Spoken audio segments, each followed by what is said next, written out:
Meus amigos, uma notícia realmente muito triste para o meio do futebol, para o meio vascaíno, para o futebol capixaba e para quem gosta de bom futebol, o futebol bem jogado e para quem admira os craques que fizeram parte do nosso futebol. Giovani foi um talento precoce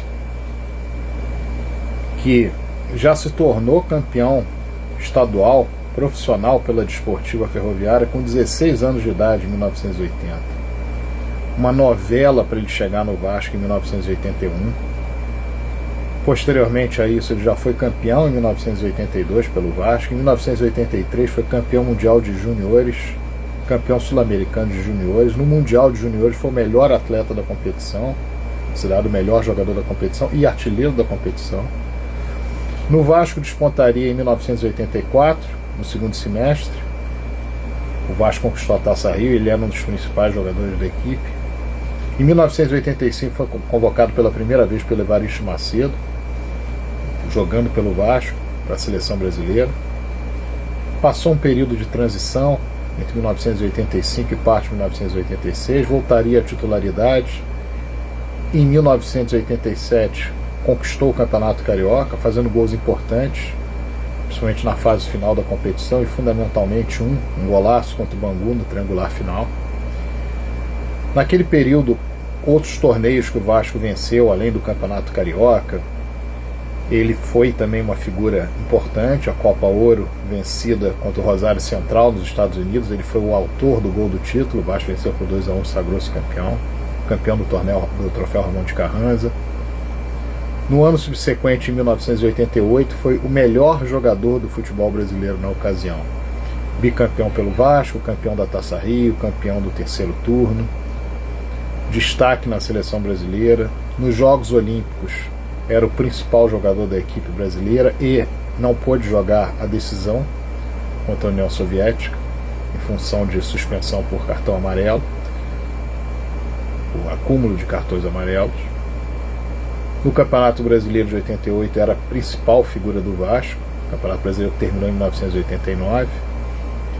Depois disso teve muita vontade de sair para ir jogar no futebol europeu. Talvez a escolha do Bolonha da Itália tenha atrapalhado na manutenção da sua tranquila convocação, ou das suas tranquilas convocações para a seleção brasileira. Chegou a ser convocado para a Copa América de 89, inclusive fez gol na competição contra a Venezuela, na estreia, mas acabou perdendo a posição. E no futebol italiano, com pouco destaque, perderia a chance de disputar a Copa do Mundo de 1990. Chegou a jogar no futebol alemão, em 91 voltou para o Vasco e conseguiu uma sequência de títulos. 92 a Copa Rio, 92 o Campeonato Carioca, embora grande parte dele tenha ficado machucado, e 93 o bicampeonato carioca. Outras competições foram ganhas, o torneio de Sogara em 1991 no Gabão, em 1993 o troféu Cidade de Zaragoza, o troféu Cidade de Barcelona, o torneio interestadual João Avelange, disputado na ocasião, e ele também figurando na equipe. Sairia do Vasco, voltaria em 1995, a tempo de ainda ganhar um torneio chamado Palma de Mallorca na Espanha, torneio de Mallorca na Espanha, final contra o Palma de Mallorca.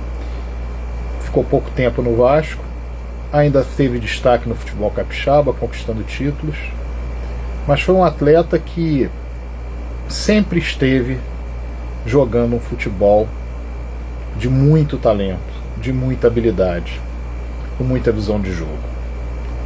Perdeu 3 pênaltis na carreira apenas, um que poucos contabilizam num torneio amistoso que o Vasco jogou, estou na trave, e 2 outros perdidos contra o Olaria em 1989 e Atlético Mineiro em 1993.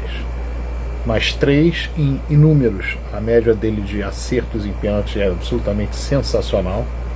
Um ótimo batedor de falta, um ótimo lançador, um ótimo driblador. Um atleta que teve um crescimento em termos de espírito de marcação quando passou pelo futebol europeu. A sua segunda passagem no Vasco demonstra isso. Um atleta que poderia ter disputado tranquilamente uma Copa do Mundo, poderia ter ganho outros títulos, mas é reconhecido pela torcida do Vasco, desde o apelido do Pequeno Príncipe até o craque que se transformou. A família, aos amigos, deixo aqui todo o sentimento e pensando que o Giovani será eterno para a torcida vascaína por tudo aquilo que fez por esse clube. Forte abraço a todos, saudações vascaínas.